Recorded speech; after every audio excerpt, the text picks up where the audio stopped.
ठीक है। देखो तो इंटीग्रेशन का लास्ट एक तो मतलब इंपॉर्टेंट टॉपिक है, उसके बाद 7.7, हालांकि कोर्स से 7.7 हटा दिया है, फिर भी उसको करना पड़ेगा क्योंकि आगे में फिजिक्स में काम आएगा वाला। ओके तो 7.6 जो है इंटीग्रेशन का, इसमें क्या है, इसको हम बोलते हैं बाय पार्ट्स रूल, मतलब इंटीग्रेशन बाय पार्ट्स। ये एक्चुअल में एक प्रकार का मल्टीप्लिकेशन थ्योरम होता है। जैसा मान लो दो फंक्शन है, दो फंक्शन मल्टीप्लाई होके अलग अलग, जैसा एक्सपोनेंशियल फंक्शन हो गया, ट्रिग्नोमेट्रिक फंक्शन के साथ मल्टीप्लाई होकर के उसके बाद इंटीग्रेशन करो। हम कोशिश करेंगे सब्स्टिट्यूशन लगा करके, या जितना भी मेथड हमने सीखा हुआ सबको लगा के सॉल्व करने की कोशिश करेंगे, सॉल्व होगा ही नहीं। इसी के लिए अलग से यहाँ पे क्या किया है, बाय पार्ट्स का कंसेप्ट यूज किया गया है कि दो अलग अलग फंक्शन यदि मल्टीप्लाई होकर रहेंगे तो कैसा करके उसको हम सॉल्व कर पाएंगे। दो फंक्शन अलग अलग होना चाहिए।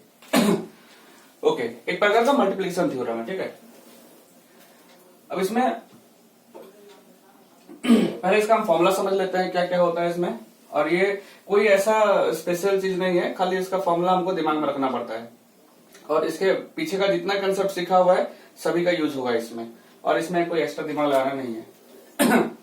तो क्या होता है थ्योरम, जरा ध्यान देना। एलिमेंट बुक जब करोगे तो ये फॉर्मूला जरा सा उल्टा बनेगा, और जब एनसीईआरटी करोगे जरा सा उल्टा। तो एक काम करना, एनसीईआरटी वाला ही फॉलो करना, सब वैलिड है। मतलब फॉर्मूला हल्का उल्टा टाइप का लगता है लेकिन कुछ अलग नहीं है, सब सेम ही चीज है। तो एक ही फॉर्मूला मैं यूज कर रहा हूं। ओके, मान लो हमको मिला है integration of fx into g x. यहाँ पे दो अलग अलग टाइप का फंक्शंस हैं और दोनों x टर्म में है, x मतलब इन टर्म ऑफ x है, और दोनों का प्रोडक्ट है, और हमको बोल के रखा है कि दोनों का इंटीग्रेशन करना। जैसा integration of fx into g x हमको फाइंड करके दिखाने के लिए बोला हुआ है। तो दो अलग अलग फंक्शन जब रहेंगे, दोनों में से एक को फर्स्ट फंक्शन लिया जाता है, उसका भी क्राइटेरिया होता है कि फर्स्ट फंक्शन किसको लिया जाएगा, बट दोनों में से एक फर्स्ट फंक्शन रहेगा और दूसरे वाला सेकंड फंक्शन रहेगा। तो इसका जो आंसर रहेगा दैट इज, पहले फंक्शन को उतार देना है, integration of second function, second वाले फंक्शन को मैं यहाँ पे फिलहाल एफ को फर्स्ट फंक्शन मान के चल रहा हूँ, जी को सेकंड फंक्शन मान के चल रहा हूँ। और मैं बारम्बार बोल रहा हूँ, फर्स्ट सेकंड रैंडमली किसी को लिया नहीं जाता है, कोई प्रोसेस के माध्यम से फर्स्ट या सेकंड को डिसाइड किया जाता है, कौन सा फर्स्ट लेना चाहिए, किसको सेकंड लेना चाहिए। बट फिर भी यदि मान लो एफ को फर्स्ट लिया गया, जी को सेकंड लिया गया, तो पहले हम क्या करेंगे, फर्स्ट फंक्शन को उतार देंगे और सेकंड फंक्शन का इंटीग्रेशन करेंगे, minus whole integration of derivative of first function into integration of second function का होल डीएक्स। ये हमारा फॉर्मूला है। मैं फिर से एक बार एक्सप्लेन कर दे रहा, फॉर्मूला क्या है, जो कुछ ऐसा डरने वाला चीज नहीं है। ये फर्स्ट फंक्शन हो गया और ये सेकंड फंक्शन हो गया। तो फर्स्ट फंक्शन को बिना इंटीग्रेशन डेरिवेटिव के रखना है यहाँ पे, मतलब बाहर रखना है, और सेकंड वाला को इंटीग्रेशन करना है। याद रखना, पूरा फॉर्मूला में सभी टाइम सेकंड फंक्शन जो भी रहा होगा उसी को ही इंटीग्रेशन किया जाता है। तो first function into integration of second function minus whole integration of, पहले वाला को डेरिवेटिव करो फर्स्ट फंक्शन को, derivative of first function into integration of second function का होल डीएक्स। मतलब ये क्या किया गया, जरा ध्यान देना, माइनस ऑफ इंटीग्रेशन ऑफ पहले वाला को डेरिवेटिव, सेकंड वाला को इंटीग्रेशन करके जो एक यूनिट बनेगा उसका फिर से इंटीग्रेशन। मैं फिर से एक बार सवाल फॉर्मूला बता रहा हूं। फर्स्ट फंक्शन सेकंड फंक्शन मान लो इसको लिया गया है, तो इसको इंटीग्रेशन करने का मतलब ये होता है कि हम लोग बाय पार्ट से करने वाले हैं, क्योंकि दो अलग अलग फंक्शन मल्टीप्लाई रहेगा तो हमारे पास में यही रूल अवेलेबल है। हम कोशिश करते हैं सब्स्टिट्यूशन या कोई अलग अलग टेक्निक लगा करके, लेकिन यदि उसे होगा नहीं होता है, इन दैट केस क्या होता है, फिर हम लोग को मल्टीप्लिकेशन थ्योरम लगाना पड़ेगा। दो अलग अलग फंक्शन होने चाहिए। ओके, प्रोसेस होता है, फर्स्ट फंक्शन को उतार देंगे, सेकंड फंक्शन का इंटीग्रेशन। सभी टाइम में इंटीग्रेशन जब भी हो रहा होगा सेकंड फंक्शन का ही होता है। तो first function into integration of second function, इसमें तो कोई दिक्कत नहीं है। ये वाला हिस्सा में परेशानी रहता है, इसको देख के कोई दिक्कत नहीं है। इंटीग्रेशन ऑफ, ये होल इंटीग्रेशन है, उसके अंदर दो टर्म है, डेरिवेटिव ऑफ फर्स्ट, पहले वाला को डेरिवेटिव कर देना है और सेकंड वाला को इंटीग्रेशन कर देना है। जो एक नया यूनिट बनेगा उसको फिर से क्या करना है, होल का इंटीग्रेशन कर देना है। ये हमारा मेन फॉर्मूला है। मैं इसे पहले ओके, तो सबसे पहले हम लोग फर्स्ट और सेकंड किसको लिया जाएगा, ये जरा ध्यान देना पड़ेगा। तो इसका एक सिंपल प्रोसीजर होता है, एक क्राइटेरिया होता है। हमने डिसाइड किया है कि फंक्शंस को फर्स्ट या सेकंड लेने के लिए हम एक रूल फॉलो करेंगे, I L A T E. वही चीज उड़ीसा बोर्ड में E T A L I, उसीलिए फॉर्मूला जरा उल्टा हो जाता है, अदरवाइज दोनों जगह वैलिड है, सब जगह चलेगा। I L A T E, eyelet. ये आई क्या होता है? आई का मतलब होता है, ये सीक्वेंस है तो, ठीक है। आई का मतलब होता है inverse function, inverse trigonometry, sine inverse, cos inverse, ये जो होता है ना, sine inverse x, cos inverse x, tan inverse x, ऐसा टाइप का इनवर्स ट्रिग्नोमेट्री फंक्शन को हम लोग आई से डिनोट कर रहे हैं। और याद रखना ये सीक्वेंस को हम फॉलो करेंगे। मान लो दो फंक्शन मल्टीप्लाई में है और ये दोनों फंक्शन मल्टीप्लाई में है तो इसमें से ये सीक्वेंस में जो भी रहा होगा उसको पहला जो गिरता रहा होगा फर्स्ट रहेगा और सेकंड जो गिरता रहेगा सेकंड रहेगा। पहले हम समझ लेते सारा फंक्शन को, तो क्लियर कर देता हूँ।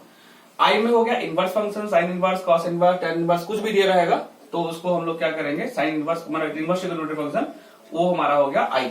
एल फॉर हो गया लॉगरिथमिक एल फॉर हो गया logarithmic, log x, log y, कुछ भी लॉग के टर्म में दिया रहेगा वो तुम्हारा हो गया। लॉन लिख दिया रहेगा, कोई दिक्कत नहीं है, एक ही बात है। तो ये है logarithmic function. A for algebraic function, algebraic function का मतलब होता है ये इनवर्स फंक्शन, इनवर्स ट्रिग्नोमेट्री, ये हो गया लॉगरिथमिक, ये हो गया algebraic function. A for algebraic में क्या होता है, एक्स स्क्वायर, एक्स क्यूब, है ना, इस तरह का रहा होगा। नंबर्स भी 2 3 4 दीज आर ऑल्सो 1 2, जो भी होगा वो भी एल्जेब्रिक माना जाता है। टी फॉर हो गया ट्रिग्नोमेट्री फंक्शन। ट्रिग्नोमेट्री मतलब यहाँ पे pure sine x, cos x, sine square x, कुछ भी दिया रहेगा, ये सब तुम्हारा क्या होगा, ट्रिग्नोमेट्री फंक्शन को टी लिया जाएगा। और नेक्स्ट हो गया एक्सपोनेंशियल। एक्सपोनेंशियल मतलब कोई कांस्टेंट नंबर के ऊपर में कोई पावर रहेगा, वेरिएबल पावर रहेगा, जैसा e to the power x, a to the power x, 2 to the power x, 3 to the power x, इस तरह से मतलब कोई कांस्टेंट नंबर्स के ऊपर में यदि कोई वेरिएबल मतलब एक्स टाइप का पावर रहा तो ये सब तुम्हारा क्या होता है, एक्सपोनेंशियल फंक्शन में होता है। तो इस तरह से ये सारे अलग अलग पॉसिबल फंक्शंस हो सकते हैं। यदि मान लो हमको ऐसा लिखा है कि इंटीग्रेशन ऑफ, मान लो हमको दे रखा है sine x into e to the power x dx दे रखा हुआ है, तो हमको सबसे पहले ये देखो दो टाइप का फंक्शन हो गया, एक हो गया ट्रिग्नोमेट्री साइन एक्स हो गया और दूसरे टाइप का function exponential e to the power x, ऐसा टाइप का लग रहा है। ओके, तो यहाँ पे हम दो फंक्शन को पहले डिटेक्ट कर लेंगे कौन कौन सा है। याद रखना ये जो मल्टीप्लिकेशन थ्योरम में प्रोडक्ट जो हम रूल अप्लाई कर रहे हैं, बाय पार्ट्स जो बोला जा रहा है, ये एक्चुअल में दो फंक्शन का प्रोडक्ट के लिए ही दे सकते हैं फॉर्मूला को। तो यहाँ पे हमने देखा साइन एक्स है, तो साइन एक्स हमारा सीक्वेंस को फॉलो करना, ये हो गया ट्रिग्नोमेट्री फंक्शन हो गया। उसके बाद दूसरा वाला एक्सपोनेंशियल फंक्शन हो गया। ओके, जो पहले गिरेगा उसे फर्स्ट फंक्शन लेना है, जो बाद में आएगा उसको सेकंड फंक्शन मानना है, ठीक है, इस सीक्वेंस को जाना है। तो यहाँ पे हमने देखा ट्रिग्नोमेट्री फिर एक्सपोनेंशियल, मतलब ट्रिग्नोमेट्री एक्सपोनेंशियल, ठीक है, ये सीक्वेंस में आ रहा है, पहले आएगा ट्रिग्नोमेट्री तो ये फर्स्ट फंक्शन लिया जाएगा और इसे सेकंड फंक्शन लिया जाएगा, ठीक है, ये फर्स्ट फंक्शन हो गया, ये सेकंड फंक्शन हो गया। सिमिलरली यदि मान लो एक और मैंने लिख के रखा हुआ है 2 to the power x into